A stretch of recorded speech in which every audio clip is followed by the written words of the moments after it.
This Eh, meeting is being recorded. no, pues mira, ¿qué sucede? Más que Gramsci, Marx es un pensador, pues obviamente, no solamente en términos literales del siglo XIX, sino con todo lo que implica ser un gran pensador del siglo XIX. Es decir, el siglo XIX es el gran siglo de la biología, ¿verdad? Es el siglo de Charles Darwin, de la evolución de las especies, del origen de las especies. Es el siglo donde se origina lo que se va a llamar eventualmente la sociología, con Augusto Comte. Es el siglo donde la segunda mitad, el último tercio del siglo XIX, se va a originar la antropología, con pensadores como Edward Bernard Tyler, Louis Morgan, entre otros. ¿Y qué tienen en común muchos de estos pensadores?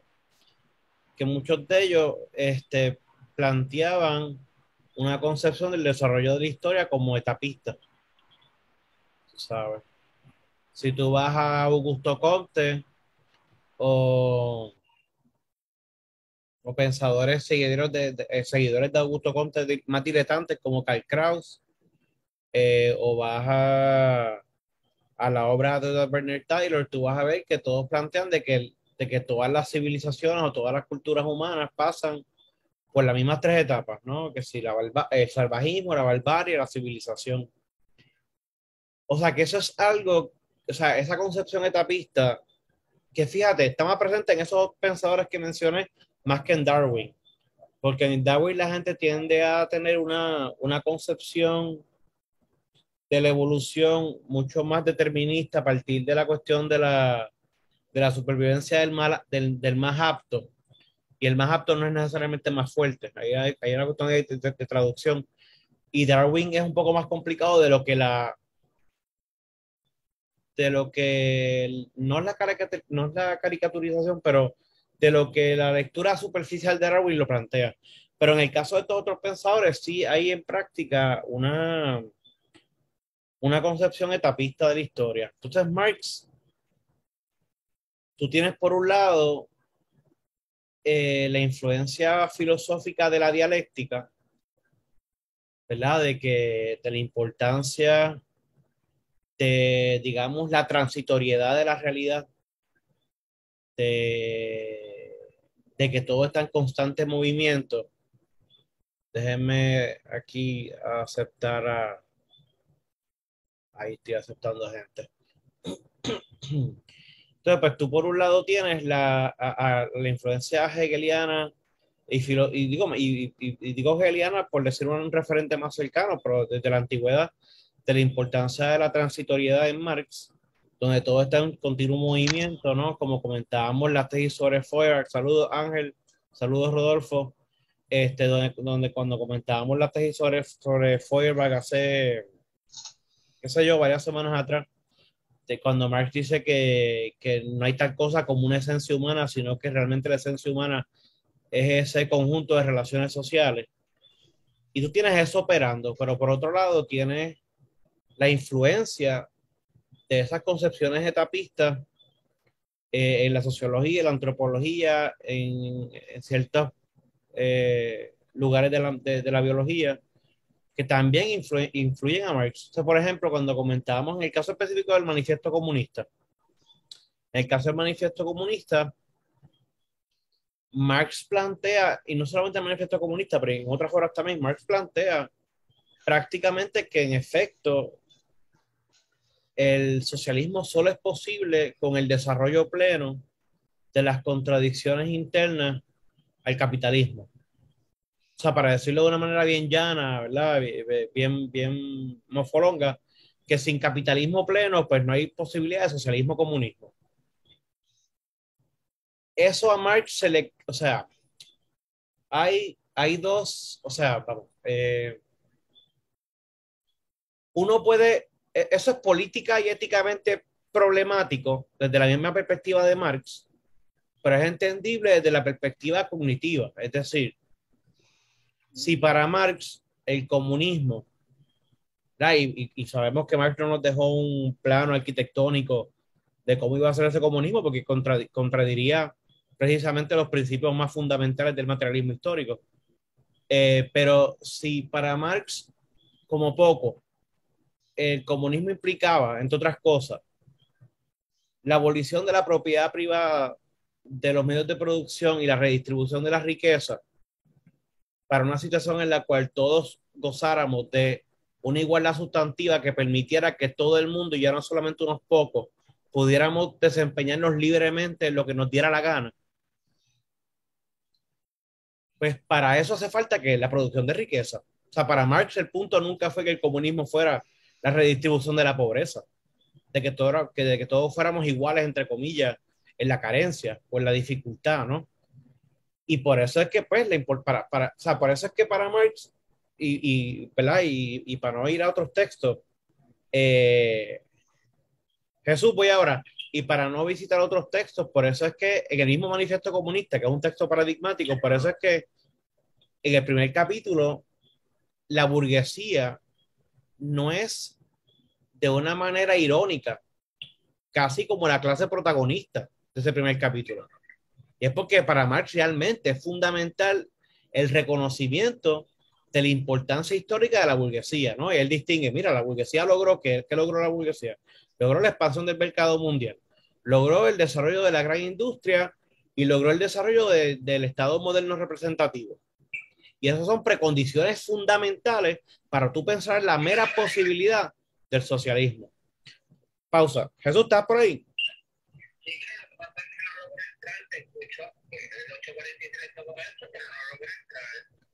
Te lo mando por texto de nuevo, a ver. Dale, dale, yo te lo voy a mandar por texto, trata, y si no, te dejo en speaker, ¿está bien? Dale, mi hermano, ok. Ahí te lo mandé por texto. Disculpa, tengo al amigo y hermano Jesús Manuel por, por, por speaker. Pues, ahí está Jaime Perch entrando.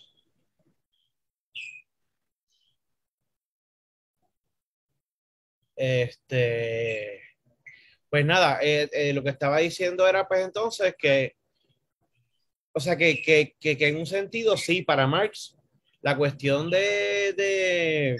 sea, hay un etapismo obrando. ¿Qué sucede? Uno no lo puede entender en términos cognitivos, pero ético-políticamente hablando es problemático. ¿Por qué? Es problemático porque en el contexto inmediato, ¿verdad? O sea, no hay que suponerlo, se lo dijeron.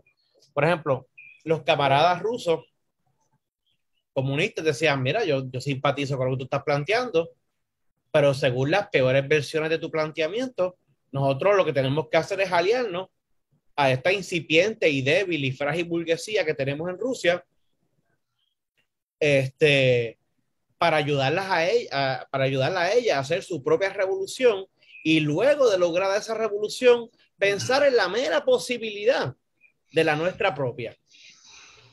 O sea, o sea, políticamente hablando es contradictorio, es problemático. De ahí, por ejemplo, y lo doy como referencia, y saludo a los que se están uniendo, de ahí, por ejemplo, y doy como referencia, pues el intercambio de cartas entre Marx y la compañera y la camarada rusa Vera Sasulich, que tratan este mismo tema. ¿Qué sucede? El mismo Marx, y esto lo dije en la sesión del seminario pasado, el mismo Marx en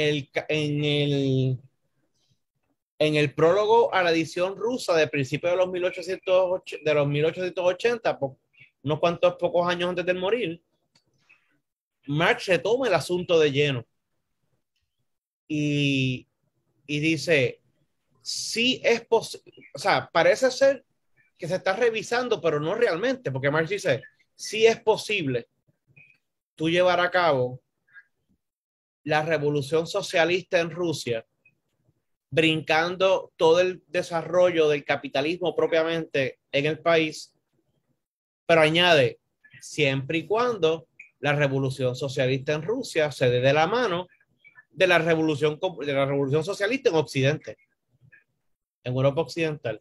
O sea que en otras palabras es un poco, me estoy revisando, pero realmente no me estoy revisando, pues te insistiendo en la importancia del desarrollo de las fuerzas productivas que implica el capitalismo como modo de producción.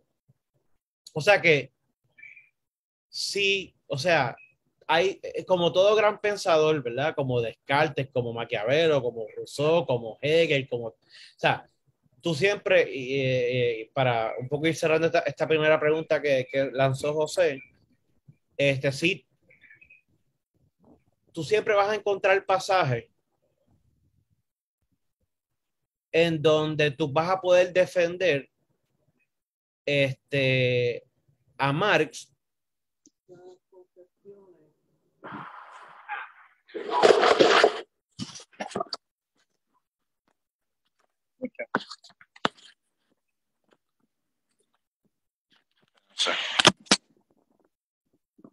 En un momento. Aquí pasó algo. Apaga el Bluetooth. Ahora.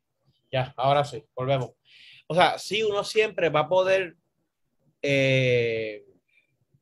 encontrar pasajes donde uno puede hacer a Marx lucir el mejor Marx. El Marx más antideterminista, el Marx más de la complejidad, el Marx más dialéctico. Y se pueden encontrar en el fragmento de las máquinas, en el volumen del primer volumen del Capital, se pueden encontrar en la introducción a los Grundrisse. Tú puedes, y eso es chévere, o sea, y eso es bueno hacerlo, ¿no? Yo tenía un maestro de filosofía en bachillerato, se llama, está vivo. Digo, está retirado, pero está vivo. Eliseo Cruz Vergara, que fue discípulo, de hecho, de Alfred Smith en Frankfurt, que Alfred Smith fue uno de los mejores estudiantes de Teodoro Adorno. Eliseo nos decía, cuando nos enseñaba a los grandes filósofos de la antigüedad y modernos y demás, Eliseo nos decía, mira, ustedes lean los textos de los grandes filósofos como si fueran a defenderlos en casos en corte. Es decir, busquen todos los resquicios, todos los textos más escondidos, todas las cosas más raras en sus textos que permitan que ustedes puedan hacer un caso de defensa en contra de las acusaciones más acostumbradas y más comunes en contra de ellos.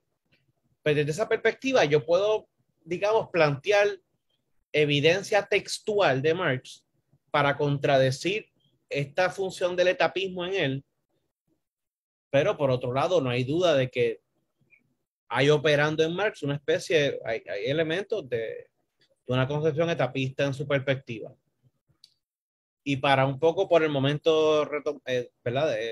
Dejar el asunto de lado, entre comillas, pues volviendo a Gramsci, lo que nosotros tratamos de plantear, o lo que repasamos en la sesión pasada, fue como Gramsci, que todavía no había digerido,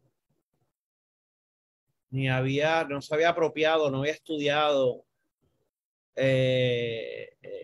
con el suficiente rigor la obra de Marx, por las influencias del socialismo italiano, por las influencias de la filosofía italiana idealista, particularmente de Benedetto Croce, y por los acontecimientos de los cuales se sabía muy poco, porque ¿verdad? No es como hoy día que tú tienes una información que ¿verdad? Nosotros estamos viendo ante nuestros ojos en tiempo real lo que acontece en Ucrania, ¿verdad? Los crímenes de Rusia en Ucrania y todo lo demás. O sea, en tiempos de Gramsci, pues la noticia que él tenía de lo que estaba pasando en Rusia, la revolución bolchevique, pues lo llevó a plantear, ¿verdad? Para citar el título del ensayo del 1918 que comentábamos en la clase pasada, el seminario pasado, pues que era una revolución contra el capital de Marx.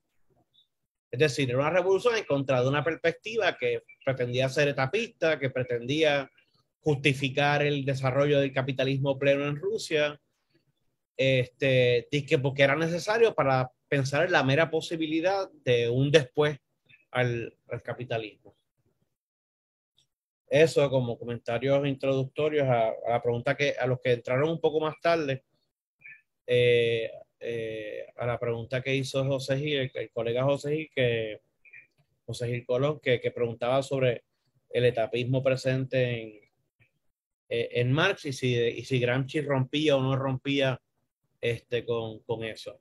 Y como yo le comenté en dos ocasiones distintas, ante esa pregunta, más allá de lo más sustantivo que deben haber escuchado ya, era que muchas veces Gramsci, de la boca para afuera, parece suscribir las cosas más elementales de la base del marxismo clásico, pero muchas veces su reflexión teórica desmiente ese respaldo, digamos, a planteamientos consensuados de ese marxismo clásico.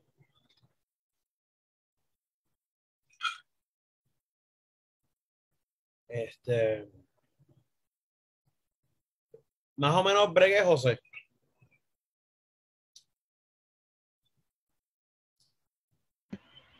Sí, sí, ahora lo tengo claro. Okay. Bueno, pues miren, nada. Ok. Nosotros, yo lo que quería hacer hoy era, como poco, ¿verdad? Yo les planteé, déjenme cambiar aquí el view, disculpen un momento, para poder ver. Ok. Ya,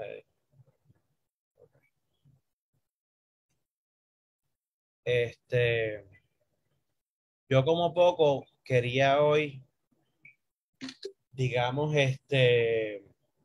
pues nada, ya, meternos, o sea, ¿verdad? Ya comenzar propiamente con comentarios sobre los cuadernos de la cárcel. Ya en sesiones pasadas habíamos comentado sobre la génesis de los cuadernos de la cárcel, elementos históricos y biográficos y contextuales del encarcelamiento de Gramsci. Y entonces, pues nada, yo les había enviado para la sesión de la semana pasada un PDF. Y cuando digo enviado, me refiero a que lo puse en el grupo del seminario, ¿no? Un PDF que, entre otras cosas, contenía el primer cuaderno completo, que es bastante extenso.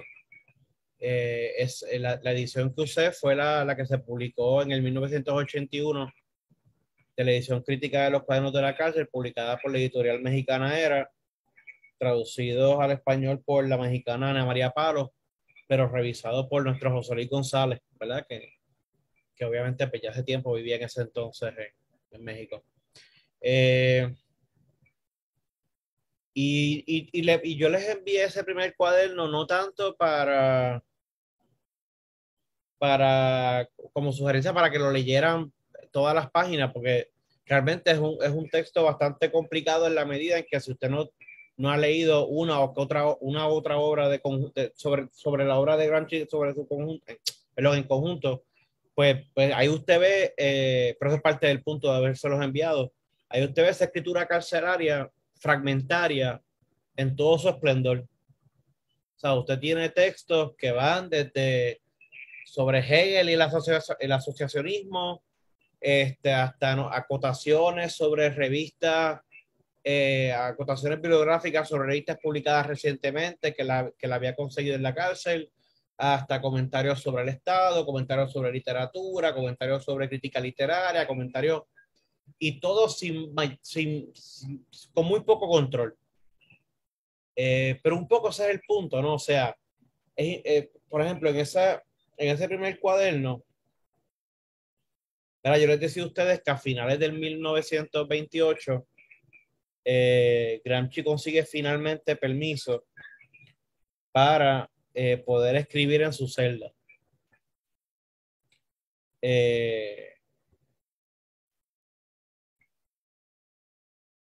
Lo que comienza a hacer a comienzos del 29, ¿verdad? Entonces, ese primer cuaderno, en la primera página, Gramsci la fecha el 8 de febrero de 1929, ¿verdad? Y lo primero que hace, un poco para organizar sus pensamientos, pues fue plasmar un bosquejo de trabajo. Y no va a ser el único que va a producir, pero este es el primero en los cuadernos. Ya había numerado unos cuantos temas de interés. Ya había planteado unos cuantos temas de interés en las cartas carcelarias poco antes de esto.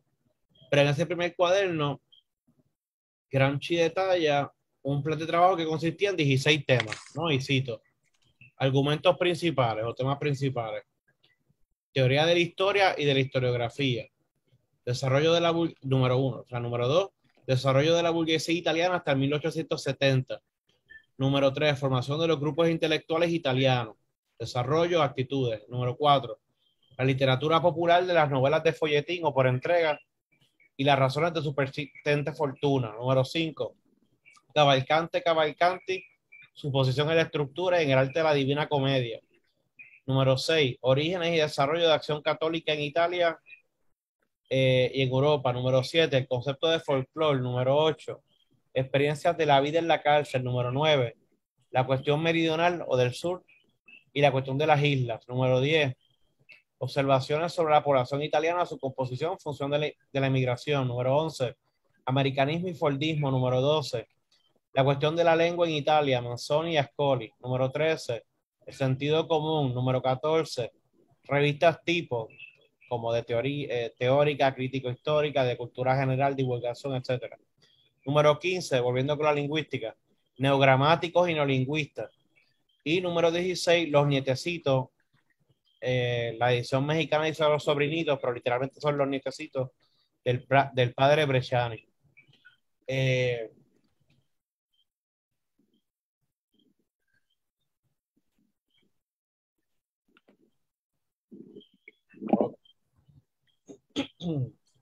Eso más o menos compagina con lo que se plantea un mes y pico más tarde, de una manera muchísimo más resumida, en una carta del 29 de marzo a Tatiana, que se consigue gratuitamente en el internet y está también contenida en la antología que este servidor tradujo y se publicó el año pasado, donde un mes y pico después le escribe a su cuñada Tatiana: he decidido ocuparme principalmente y de tomar notas sobre estos tres argumentos. De 16 se lo resumen tres. Primero, la historia italiana en el siglo XIX. Hubo un enfoque especial sobre la formación y desarrollo de los grupos intelectuales. Número dos, la teoría de la historia y de la historiografía. Y tercero, el americanismo y el fordismo. Obviamente es algo demasiado apretado, razón por la cual él mismo va a... Exacto. Va a revisar cada cierto tiempo los temas. ¿Cuál es mi hipótesis de lectura en los cuadernos? Eh, Mi hipótesis o sea, digamos que yo llevo leyendo a Gramsci desde el 1997, por lo menos. Eh, y mi lectura, digamos, no madura, pero o sea, la más madura por la que más sustancia he sostenido, maduró entre el 2004, 2003, 2005, 2006. Y todavía la sostengo, aunque matizada. Pues por otras lecturas que he hecho, porque el mismo scholarship, los mismos estudios sobre Gramsci internacionalmente, pues eh, han avanzado, se ha descubierto nueva evidencia, pero digamos que mi hipótesis de lectura sobre los cuadernos de la cárcel, y de ahí el título de mi libro sobre Gramsci, es que el leitmotiv, el hilo rojo que hilvana el grueso de, eh, de la escritura teórica dentro de los cuadernos de la cárcel gira en torno a las relaciones entre dirigentes entre grupos dirigentes y grupos dirigidos, en cómo se manifiestan, cómo se plasman, cómo se configuran y cómo pudieran reconfigurarse. Eh, Gramsci en el cuaderno 15 dice lo siguiente: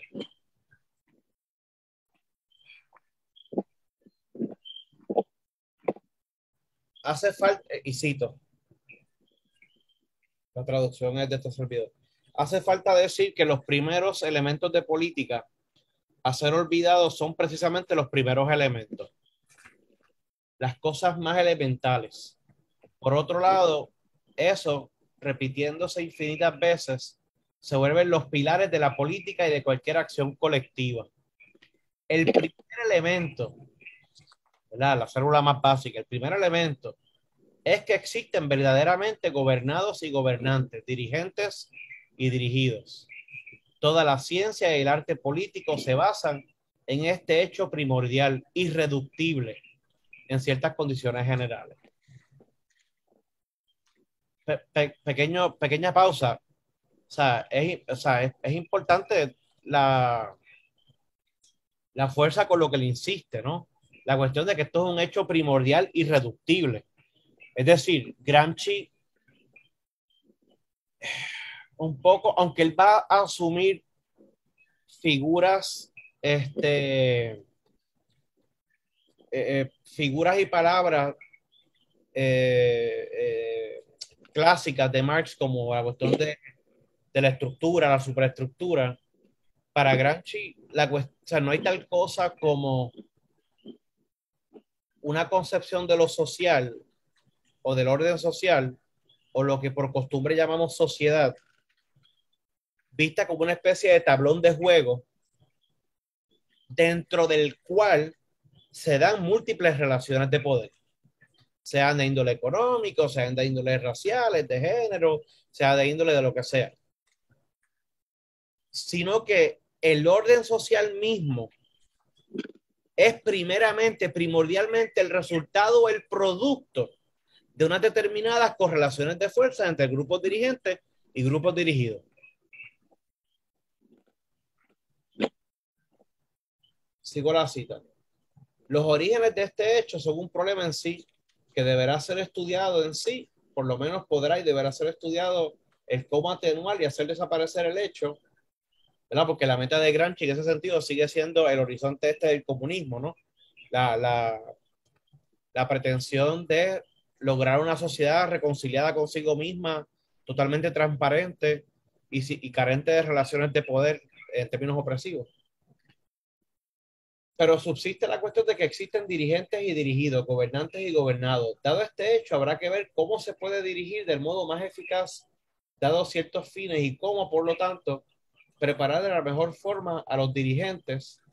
Y en esto precisamente consiste más la primera sección de la ciencia y el arte político, y cómo, por otra parte, se conocen las líneas de menor resistencia o racionales para conseguir la obediencia de los dirigidos o gobernados.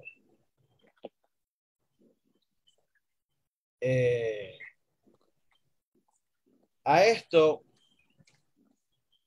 cito dos textos más y continuamos, ¿verdad? Hay tres principios fundamentales que guiaron mi lectura en el momento. Primero eso, ¿no? El leitmotiv, el tema subyacente y que recorre el complejo orgánico de los cuadernos es la preocupación por las relaciones entre dirigente y dirigido.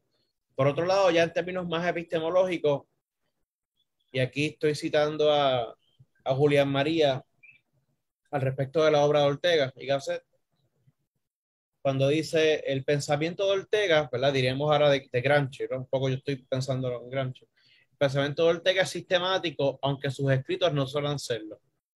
Los he comparado a icebergs, de los cuales emerge la décima parte, de manera que solo se puede ver su realidad íntegra buceando. Es cierto que Ortega da suficientes indicaciones para que esta operación pueda ser realizada, pero hay que realizarla. Es decir, no se puede leer Ortega pasivamente y sin esfuerzo, sin cooperación. Su método fue la involución del libro hacia el diálogo. Tenía presente al lector, pero esto obliga a leer en actitud activa y dialogante. ¿Verdad? De esa misma manera, ¿verdad? En el caso de ese texto, pues yo citaba a Julián María sobre Ortega y Gasset, un poco para como ornamento al texto que estaba escribiendo, pero realmente lo asumo como algo que aplica en el caso de Gramsci. O sea, en el caso de Gramsci, pienso que aún en el caso de Gramsci fue contrario a lo que él mismo declara que hubiese sido su intención, pero irrespectivamente de lo que él declara que hubiese sido su intención, la escritura carcelaria gramsciana necesariamente es dialógica porque está incompleta. Y si uno quiere llevar a cabo una interpretación relativamente sostenida y coherente de la obra carcelaria de Gramsci, de la reflexión más madura de Gramsci en la cárcel, uno tiene que activamente dialogar con los textos, ¿verdad? Dentro de unos marcos de cánones de razonabilidad, racionalidad, de estudio de los materiales que él tenía a la mano y contextuales y todo lo demás, pero hay que hacer un esfuerzo en sacarle esa interpretación sostenida a Gramsci, porque si no, miren, uno de los historiadores marxistas más importantes, y está vivo, uno de los historiadores marxistas más importantes y un gran estudioso del marxismo propiamente y hasta de Gramsci, es el británico Perry Anderson, uno de los fundadores de lo que es la New Left Review, fue un historiador por muchos años en UCLA, autor de volúmenes fundamentales, publicados mayormente por Verso Books. Perry Anderson publicó en el 1976 un artículo bien famoso o bien notorio, dependiendo de cómo se vea, que se titula The Antinomies, las antonomías de Antonio Gramsci. Y Perry Anderson, con mucha evidencia textual, material, histórica y hermenéutica de la lectura de los cuadernos de la cárcel de Gramsci, te demuestra cómo muchos de los conceptos clásicos que asociamos con Gramsci, como el del Estado integral o el Estado en sentido ampliado, la hegemonía, como la sociedad civil, como esto, como los intelectuales orgánicos, como esto, como lo otro, hay veces que el mismo Gramsci como que se contradecía o había una falta de, en algunos casos, de consistencia. Pues uno tiene dos opciones: o concluir, como hizo Perry Anderson en el 76, en ese ensayo, que en Gramsci lo que hay es un continuo, y cito, verbal slippage, es decir, no un descuido, es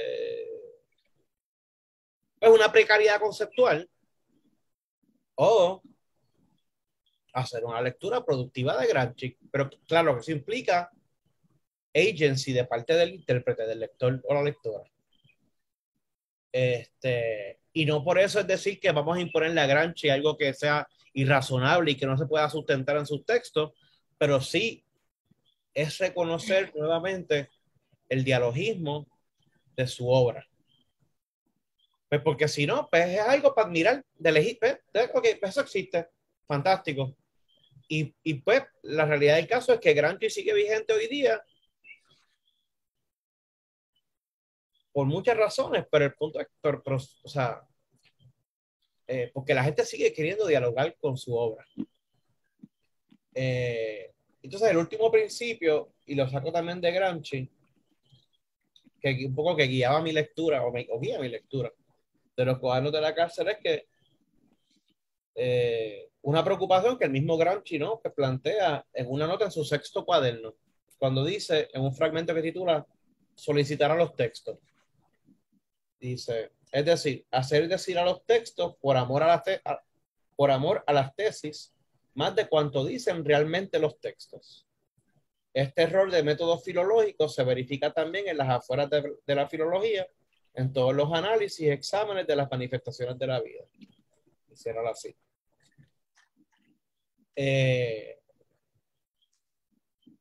O sea, nada, eso es un poco como yo veo en su conjunto, ¿no? Un poco para comenzar, cómo yo me acerco a los cuadernos de la cárcel. Digamos que esta preocupación por los asuntos, y esto lo voy a retomar un poco más adelante, pero digamos que en los últimos años yo creo que la clave interpretativa que yo utilizo sigue siendo la misma.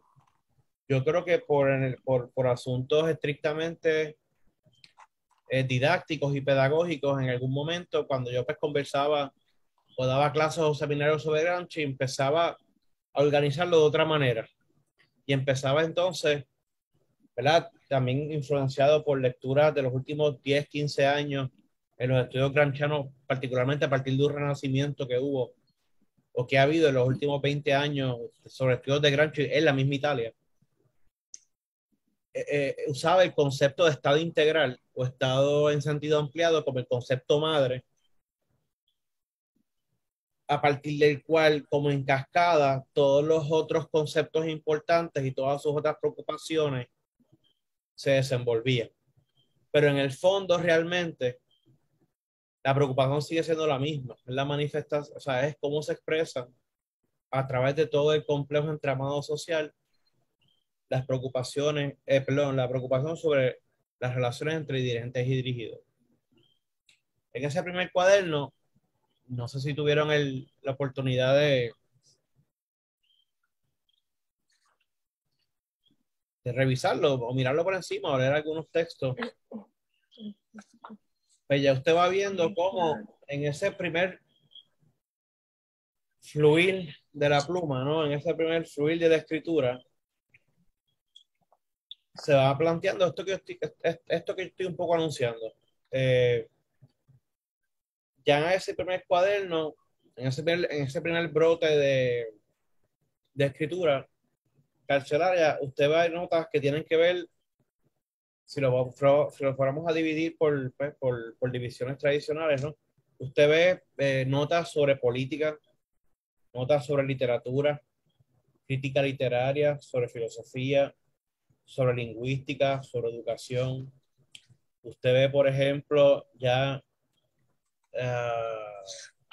en la nota titulada Hegel o el asociacionismo, usted ve cómo ya Gramsci empieza a tener clara conciencia de que cómo él va a definir el Estado y la sociedad civil es distinta a cómo Hegel la definió en su momento y cómo Marx la definió en su momento por los cambios, por los cambios históricos, ¿no?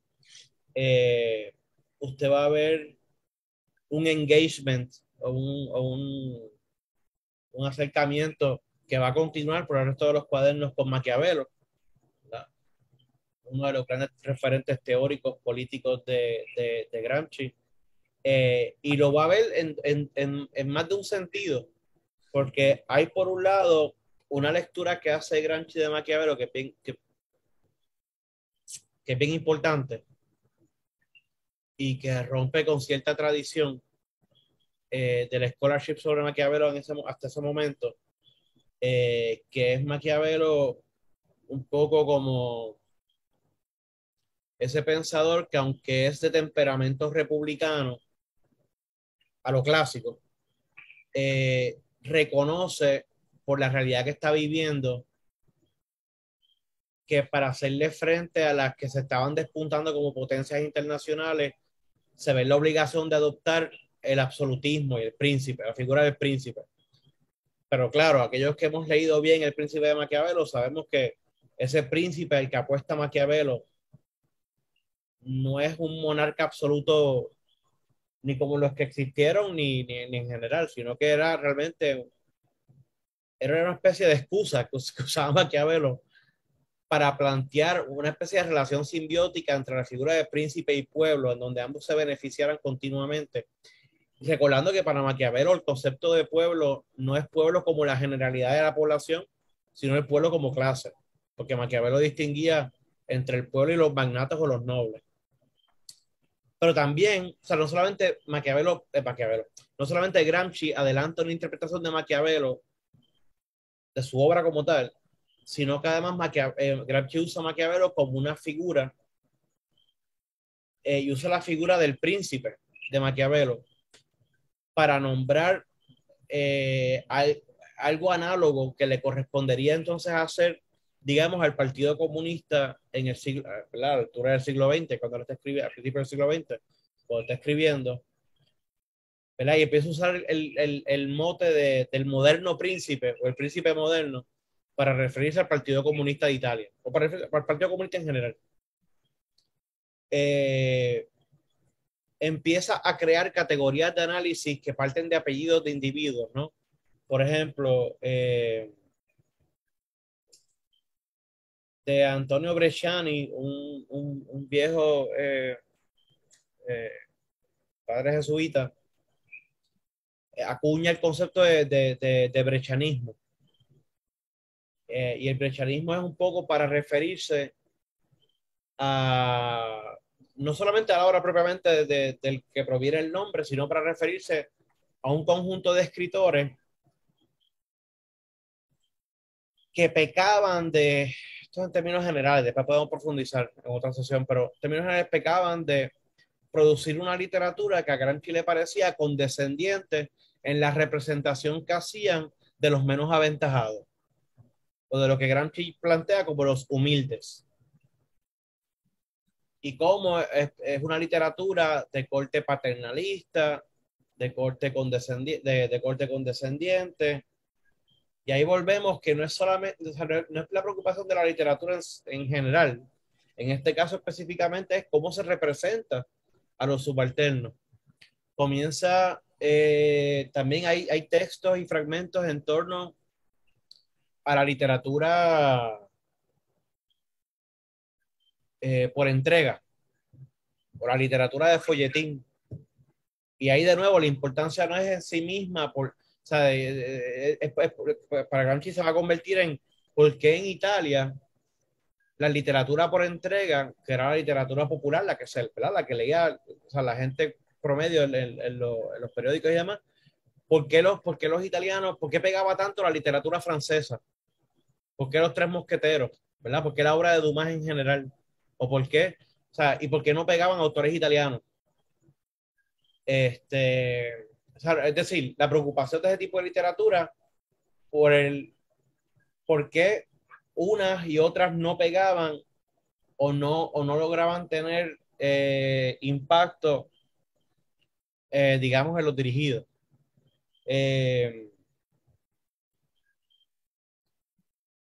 De la misma manera que la literatura hace con lo que llama el brechanismo, lo mismo lo hace con el lorianismo en el ámbito de la ciencia. Plantea su preocupación eh, por la popularización de la filosofía, y no popularización en el sentido de hacerla mundana, mofolonga, llana, sino en socializarla, ¿no? La importancia de la socialización del conocimiento. Ya comienza a hacer mención de una noción que eventualmente va a desarrollar más adelante con mayor profundidad, la ampliación de la noción de intelectuales, la ampliación de la noción del Estado, eh, entre otras cosas. Y todo eso ya se anuncia en ese primer cuaderno.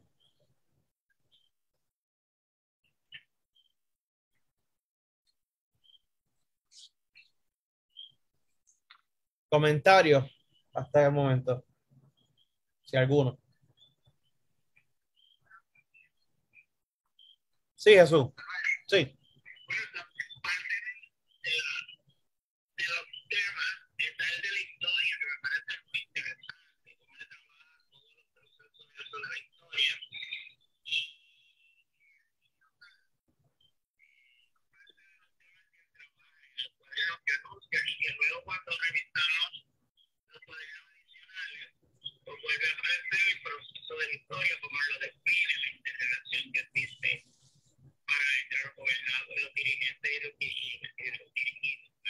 Sí.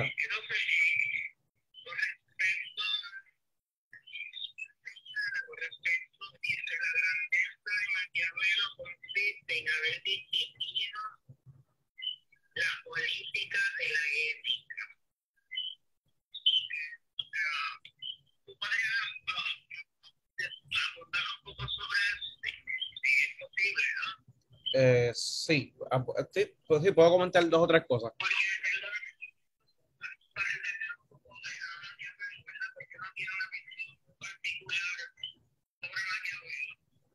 Y entonces, cuando él hace esta nota, consiste en haber distinguido la política.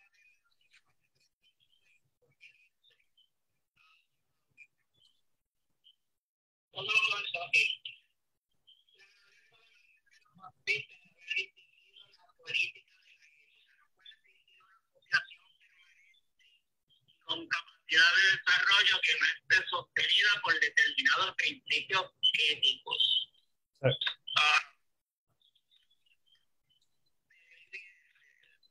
Si no me equivoco, si no me equivoco, Jesús, ese texto que me leíste viene del cuaderno 6, ¿verdad? De la antología. Sí, sí, ok, muy bien. Te voy a hacer. ¿Terminaste para comentar o tienes algo que añadir? Ok. Ah, sí, sí.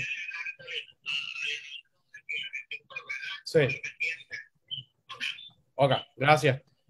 No, mira, pues comento, esto no es ir para atrás, porque con Gramsci no es ir para atrás, es una circularidad productiva. Eh, y esto es importante por los referentes, ¿no? O sea, Maquiavelo, déjame bajar el volumen del celular. Por si acaso no escucharon bien, pues desde el celular, Jesús hizo, bueno, varios comentarios, pero dos fundamentalmente. Primero, uno que tiene que ver con la importancia de las anotaciones de Gramsci ya bien temprano sobre la historiografía, un tema que vamos a retomar porque entre las aportaciones que Gramsci hace es hacer unos planteamientos que van a redundar en un cuaderno especial, el cuaderno 25, que van a redundar en unas anotaciones que van a ser fundamentales hasta nuestros días en la historiografía, sobre lo que Gramsci llama para una historiografía de los grupos subalternos, ¿verdad? Y esos comentarios de Gramsci son fundamentales y van a servir como influencia fundamental para, Dios mío, para el origen de lo que se va a conocer como los Subaltern Studies Group, indio, y los Subaltern Studies en general. Así que sí, segundo, me pregunta sobre cito un pasaje que no es del primer cuaderno, es del cuaderno 6, que es parte al principio de la selección de textos que les mandé la semana pasada, en donde dice Gramsci que Maquiavelo es importante todas las cosas porque distingue entre política y ética, pero como, sin embargo, mantienen una relación. Y de hecho, no fue el pasaje exactamente que citó, pero Gramsci plantea de manera tal que la política debería desembocar en una especie de ética. O sea, una política de lo colectivo debía desembocar en una especie de ética en la medida en que ambas quedaban abolidas, pues logrando ese horizonte de sociedad conciliada consigo misma. Así que quiero hacer un comentario sobre Maquiavelo. Pero antes de eso, quiero buscar un cable porque se me va a acabar la batería del celular. Denme un segundo.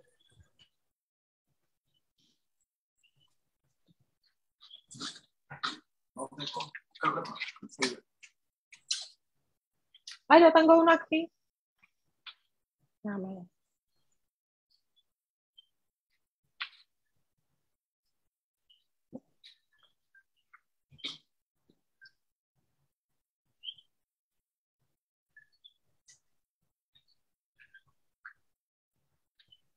Por lo mismo que después que se me queda a pie es el mismo Jesús. Si se me acaba el otro celular.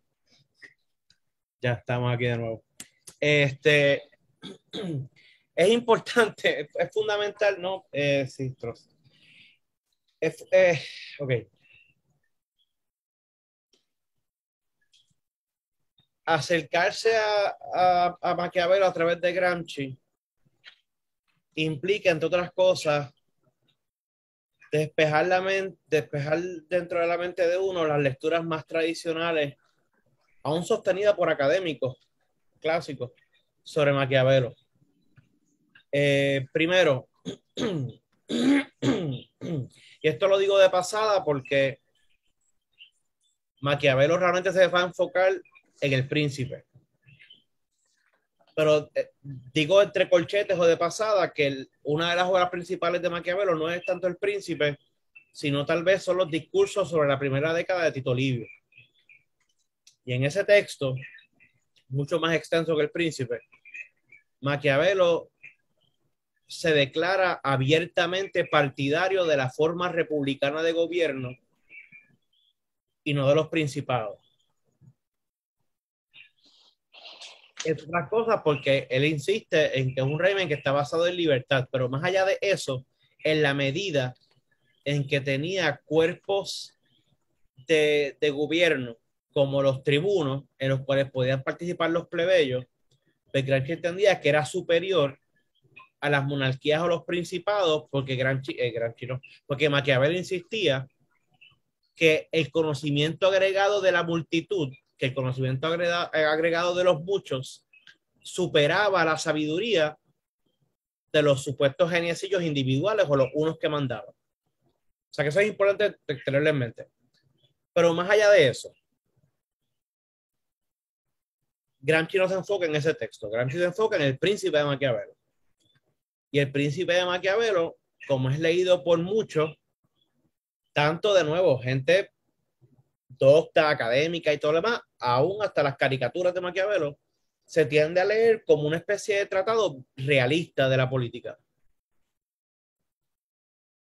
Pero no es el caso. O sea, en El Príncipe de Maquiavelo, bien leído,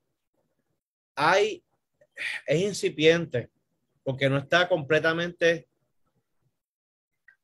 explícitamente planteada, no está completamente apalabrada. Pero en El Príncipe de Maquiavelo, sí hay una perspectiva realista operando, pero no es un realismo puro. Es decir, no es un realismo que no mide consecuencias. Y hay incluso el planteamiento incipiente de una especie de ética. ¿Por qué? O de moral, o de ética. ¿Por qué no es no? ¿Y por qué no es explícita? Porque en el contexto de Maquiavelo, hablar de la moralidad es principalmente hablar del cristianismo.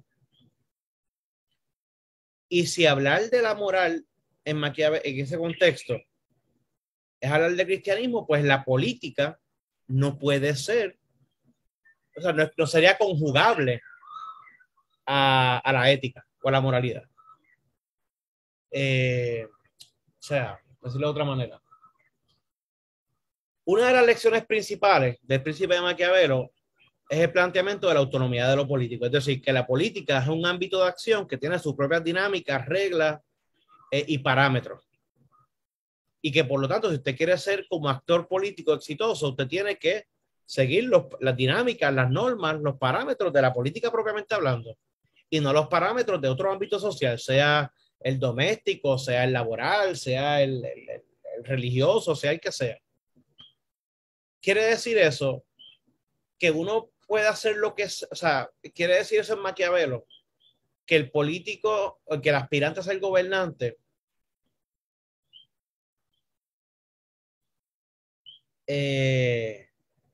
sea terriblemente cruel, no mida consecuencias siempre y cuando se salga con la suya, con sus intereses. Pues miren, no. El capítulo 8, en el capítulo, o sea, es que hay un montón, pero primero en la carta dedicatoria, como comienza El Príncipe de Maquiavelo, Maquiavelo plantea de entrada que solamente el pueblo puede conocer la naturaleza o la índole del príncipe, y solamente el príncipe puede conocer la naturaleza o la índole del pueblo. O sea que de entrada está anunciando que entre pueblo y príncipe tiene que haber una relación bien estrecha, sino simbiótica, eventualmente, como yo interpreto el texto. Segundo, en el capítulo 8, cuando habla sobre aquellos que llegan al poder por la vía criminal, da dos ejemplos. El principal de ellos es Agástocles,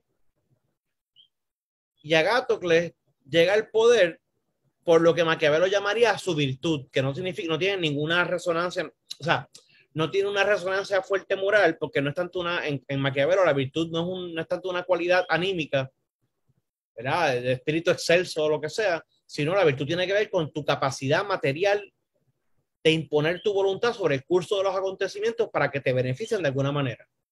Pues Agástocles llega al poder a partir de su virtud.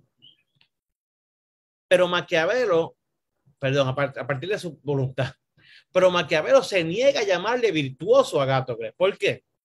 Porque Maquiavelo dice, si es cierto que Agástocles muy poco le debió a lo que Maquiavelo llamaba la fortuna, a la azarosidad de la contingencia y la contingencia del contexto, que si es verdad que muy poco se lo debió a la fortuna, pero fue tan criminal, fue tan traicionero, mató a tanta gente, dice Maquiavelo, que no se le consiente que se le llame virtuoso. Si bien logró el poder, dice Maquiavelo, no debe ser recordado con beneplácito en la posteridad. ¿Y qué está haciendo Maquiavelo ahí? Emitiendo un juicio de valor. No elabora mucho, pero está emitiendo un juicio de valor, porque no se niega a llamarle virtuoso. Después dice Maquiavelo, hay dos formas de ser, ¿cómo es? En ese mismo capítulo. Existe tal cosa como el buen y el mal uso de la crueldad.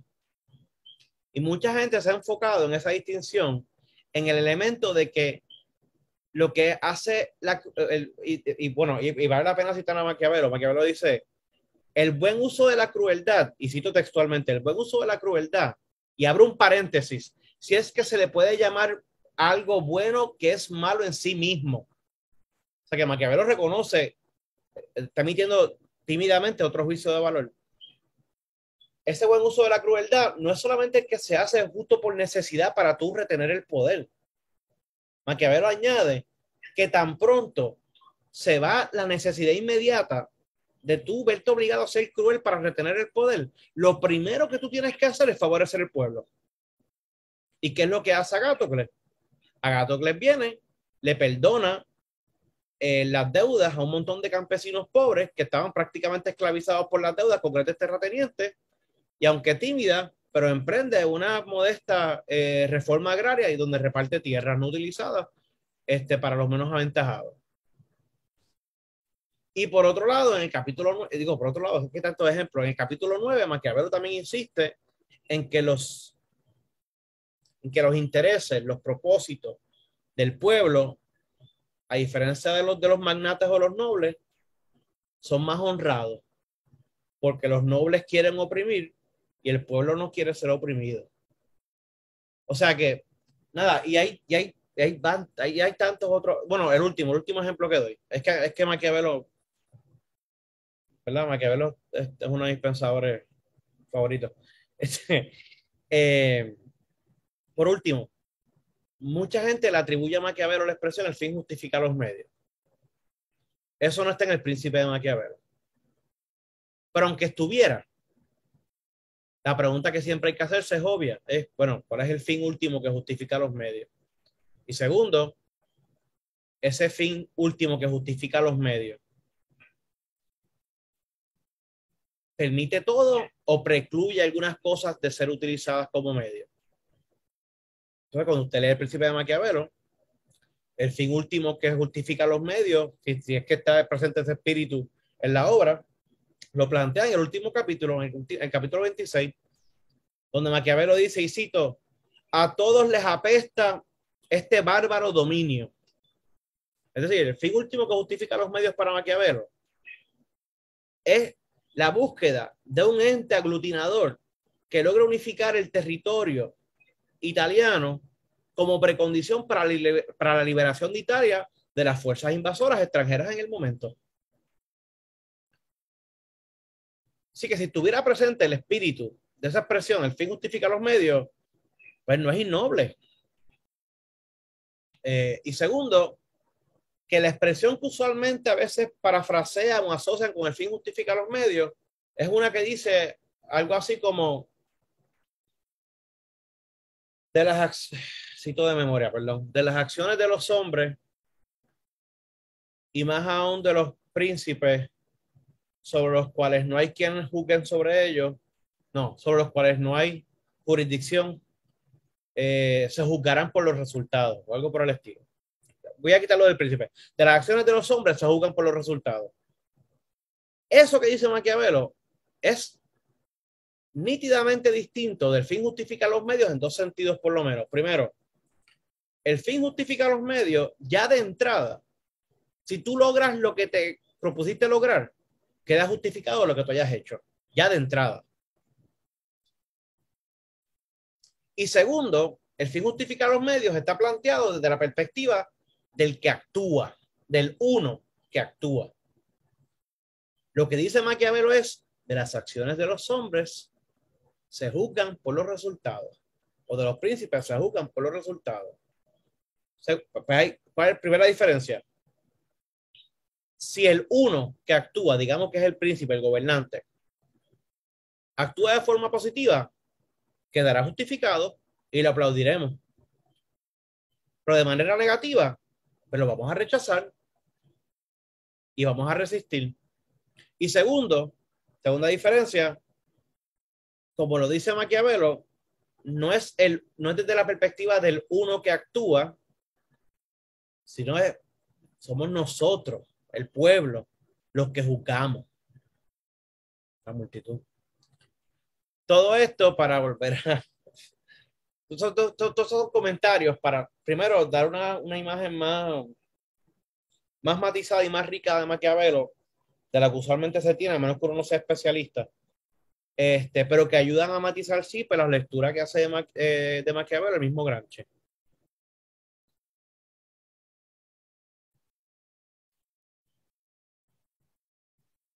¿Alguna otra pregunta o comentario por lo pronto?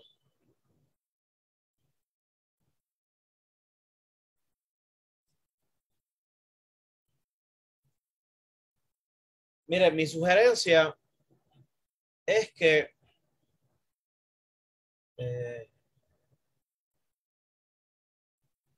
déjenme abrir el chat. Ahí está. Ok.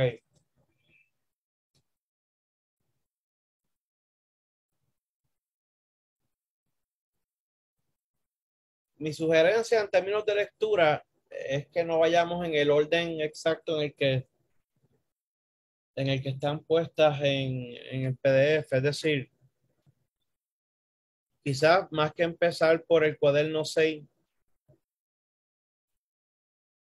y el cuaderno 8, quizás empezar por el fragmento de los intelectuales presentes en el cuaderno 12 y eso ir poco a poco alimentándolo con los comentarios que se hacen en el cuaderno 6 y el cuaderno 8 contenidos en el PDF.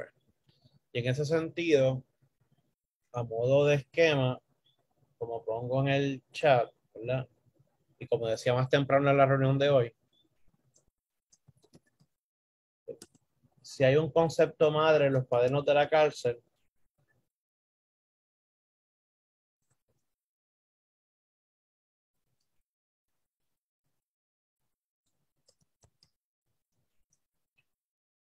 es el estado integral. Y el estado integral, como se plantea, ¿verdad? Para plantearlo de una manera formulaica, como lo plantea el mismo Gramsci en un paréntesis, en ese fragmento que incluí en el cuaderno 6, en la antología de Callejón, digamos de manera formulaica que el estado integral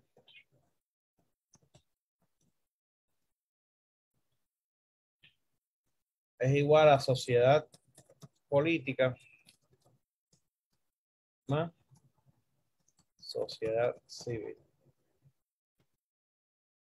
Sociedad política o gobierno y más sociedad civil, o como Gramsci plantea, la sociedad civil entendida como ese ámbito de lo privado, pero Gramsci pone privado entre comillas la mayoría de las veces, precisamente para diferenciar la sociedad civil como él la entiende, de cómo le entendía la tradición política antes y cómo le entiende el liberalismo económico, por otro lado. Digo, el liberalismo político y económico. porque, ¿verdad? El liberalismo político clásico entiende la sociedad civil o el ámbito de lo privado como esas esferas no políticas, esas esferas carentes de poder. Pero el punto de Gramsci es precisamente lo contrario, como vamos a ir viendo poco a poco. Para Gramsci es esa esfera que pretende ser apolítica o disque neutra, la esfera en donde se van a ir tejiendo cada vez más las relaciones de poder principales en las sociedades modernas. No, Rodolfo, Benedetto Croce es contemporáneo, bueno, vivió más que Gramsci. Benedetto Croce fue, y gracias por la pregunta, pues no está de más, porque sigue alimentando el matiz de la cosa. Benedetto Croce fue el representante más conocido durante la época de Gramsci, y digo el más conocido porque no quiero decir el mejor, porque no es un gran intérprete de Hegel, pero Benedetto Croce fue el filósofo idealista más conocido durante la época de Gramsci. ¿Por qué es importante en virtud de Gramsci? Por lo menos dos cosas. Como decía justo al principio, respondiéndole a José Gil,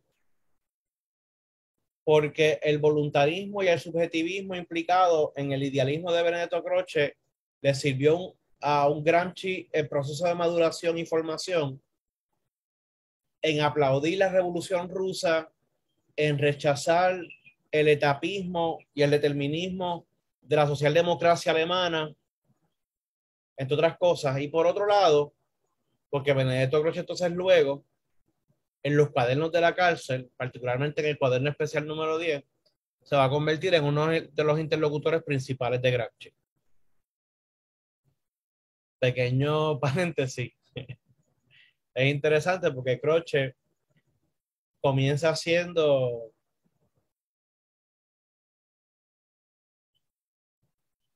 participando del gobierno fascista en Italia. Luego, ¿verdad? Entrado los 30, bastante entrado los 1930, se aparta y se convierte en uno de los portavoces de las fuerzas antifascistas de cierto prestigio. Pero cuando la obra de Gramsci empieza a publicarse, lo primero que se publica es una antología de sus cartas carcelarias. Y como yo dije en su momento, en la primera sesión, usted puede no importarle Gramsci, el comunismo, el marxismo, la democracia, o sea, y por mera cuestión de calidad literaria, usted puede leer cualquier antología de las cartas carcelarias de Gramsci y es ganancia, porque es una joya literaria. Y Benedetto Croce sabe ese volumen, y Gramsci, que era marxista, ¿no? Él dice, vea, aunque él se declara, publica una reseña. Gramsci estaba muerto, obviamente. Esto es 9, 10 años después de que Gramsci había muerto. En el 46, 1947.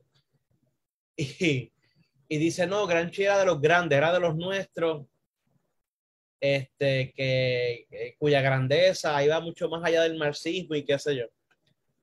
Cuando 1 o 2 años después se publica el volumen de los cuadernos carcelarios temáticos titulado El materialismo histórico y la filosofía de Benedetto Croce, en donde Gramsci le da la rodilla de masa a Benedetto Croce.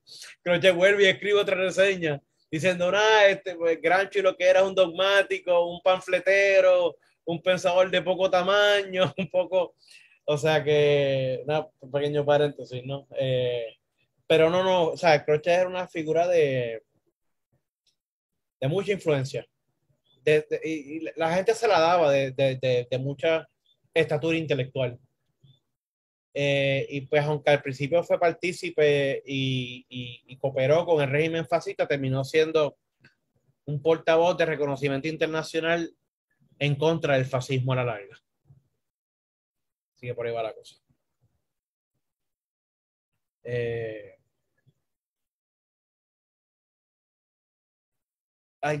Ángel, cuéntame.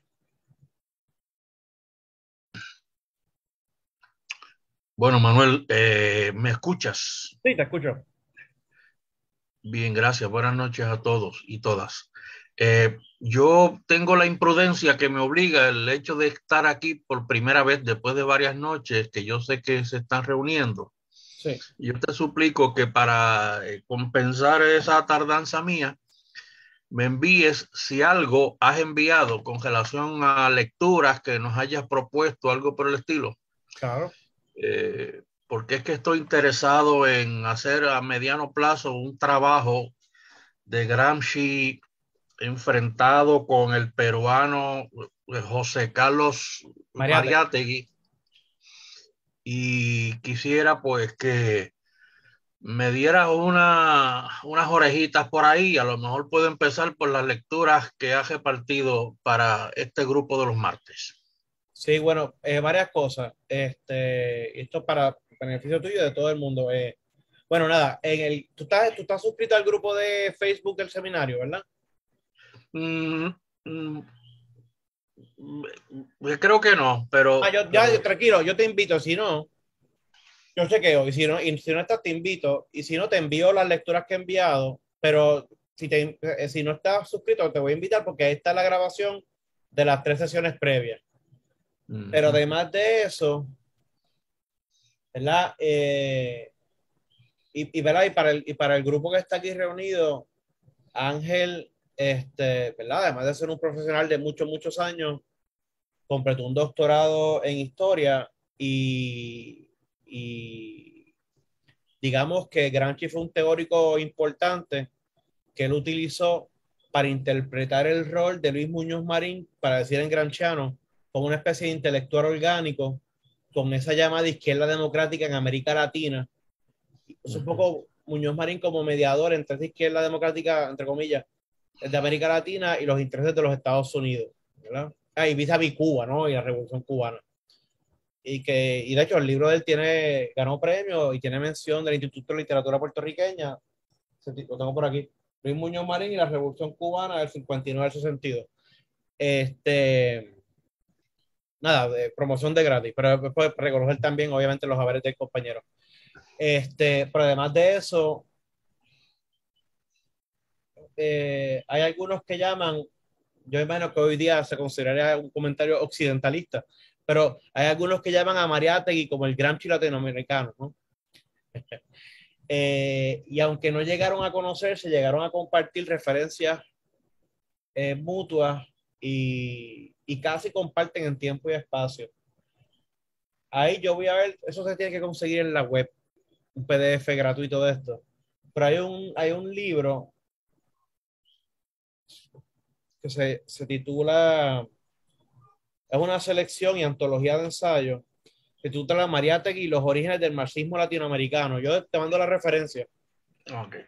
con selección y prólogo de José Aricó, en donde hay un ensayo importante sobre la relación de José Carlos Mariátegui y Antonio Gramsci. Pero yo te mando la lectura. Magnífico. Pero gracias. Entonces,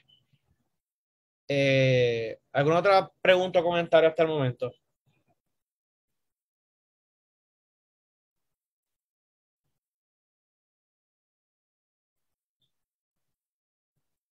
Bueno, nada. Estoy cansado. Ya me cansé. Miren, de cara al martes que viene, vamos a empezar por donde lo dejé. Ya, con conceptos clave. Estado integral, sociedad política, sociedad civil, intelectuales orgánicos, intelectuales tradicionales, obviamente el concepto de hegemonía, entre otras cosas. No, yo la voy a volver a enviar en el grupo de Facebook, pero no entiendo que van a ser, o sea, no voy a añadir lecturas nuevas que no sean las que ya envié para esta sesión la semana pasada. Y si envío lecturas nuevas, pues serían como que de cara al futuro. Así que eso por lo pronto, siempre obviamente agradecido a los que sean citas, ¿verdad? Y pues hasta la próxima, mi gente. Tengan buenas noches, cuídense mucho. Noches. Gracias. Buenas, Cuídate, Jesús. buenas noches. Nos vemos, José. Gracias, Nos Xiomara. vemos. Jaime, Rodolfo, Juan Luis, Carmen. Buenas noches. Cuídense. En Zoom. Vamos a parar de grabar.